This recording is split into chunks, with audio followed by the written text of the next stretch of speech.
என்ன அண்ணிய மாதிரி அவ கொடுமை பண்ணான்னு அனுபமா பரமேஸ்வரன் அவங்க கொடுத்த பேட்டி இப்ப சமூக வலைதளங்கள்ல அதிர்ச்சியை ஏற்படுத்தி இருக்கு. கொஞ்ச நாளாவே நான் இருந்த காதல் உறவுல தீவிரமான மன ரீதியான மற்றும் உடல் ரீதியான கொடுமைகளை எதிர்கொண்டேன். அதிலிருந்து மீண்டு வந்தப்ப என்னோட வாழ்க்கைய தானே தேர்ந்தெடுத்து நிம்மதியா வாழ்ந்து வரேன்னு சொல்லியிருக்காங்க.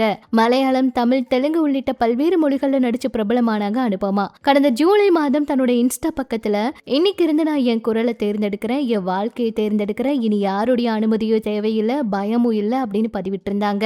இப்ப கடந்த கால உறவு குறித்து பேசியிருக்காங்க. அதுல காதல் தொடங்கிய சில மாதங்கள்ல 2 குடும்பத்தினருக்கும் இடையே திருமண பேச்சு தொடங்குச்சு. 3 மாதங்கள்ல நிச்சயதார்த்தத்தை எங்க நடத்துறது, எத்தனை பேர் அழைக்கப்படணும், இப்படி குறித்து பல விஷயங்கள் பேசணும். அந்த உறவு அப்படிதான் போச்சு.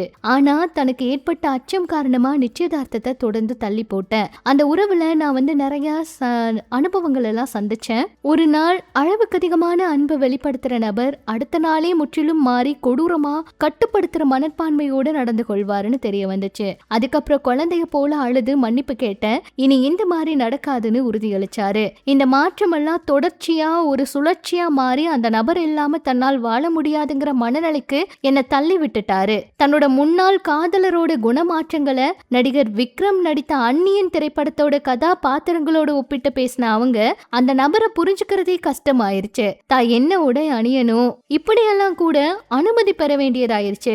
நான் நடிச்ச டிராகன் உள்ளிட்ட திரைப்படங்கள்ல வெற்றி கொண்டாட்டங்கள் மற்றும் விளம்பர நிகழ்ச்சிகள்ல கூட என்னை கலந்துக்க கூடாதுன்னு சொல்லிட்டாரு. இந்த தொடர் கட்டுப்பாடு மன ரீதியா கொடுமைகளால ரொம்ப பெரிய பாதிப்பை ஏற்படுத்துச்சு. கடுமையான உடல் எடை குறைவை சந்திச்சேன். தன்னோட இன்ஸ்டா பதிவுக்கு நிறைய பேர் ஆறுதல் சொன்னாங்க.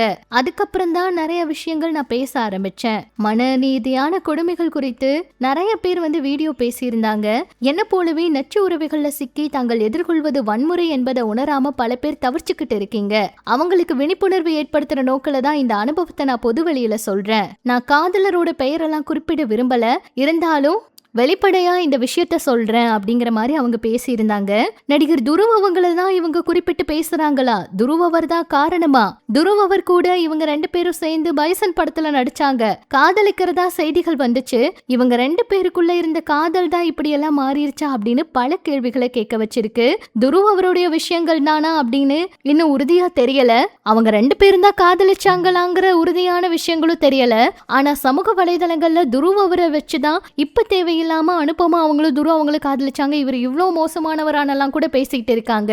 அனுபமா அவங்களும் துருவ் அவரும் தான் காதலிச்சாங்களா இல்ல அனுபமா வேற யாராவது சொல்றாங்களான்னு பொறுத்திருந்து பார்த்தாதான் தெரியுங்க. இது பற்றி உங்களோட கருத்துக்களை சொல்லுங்க.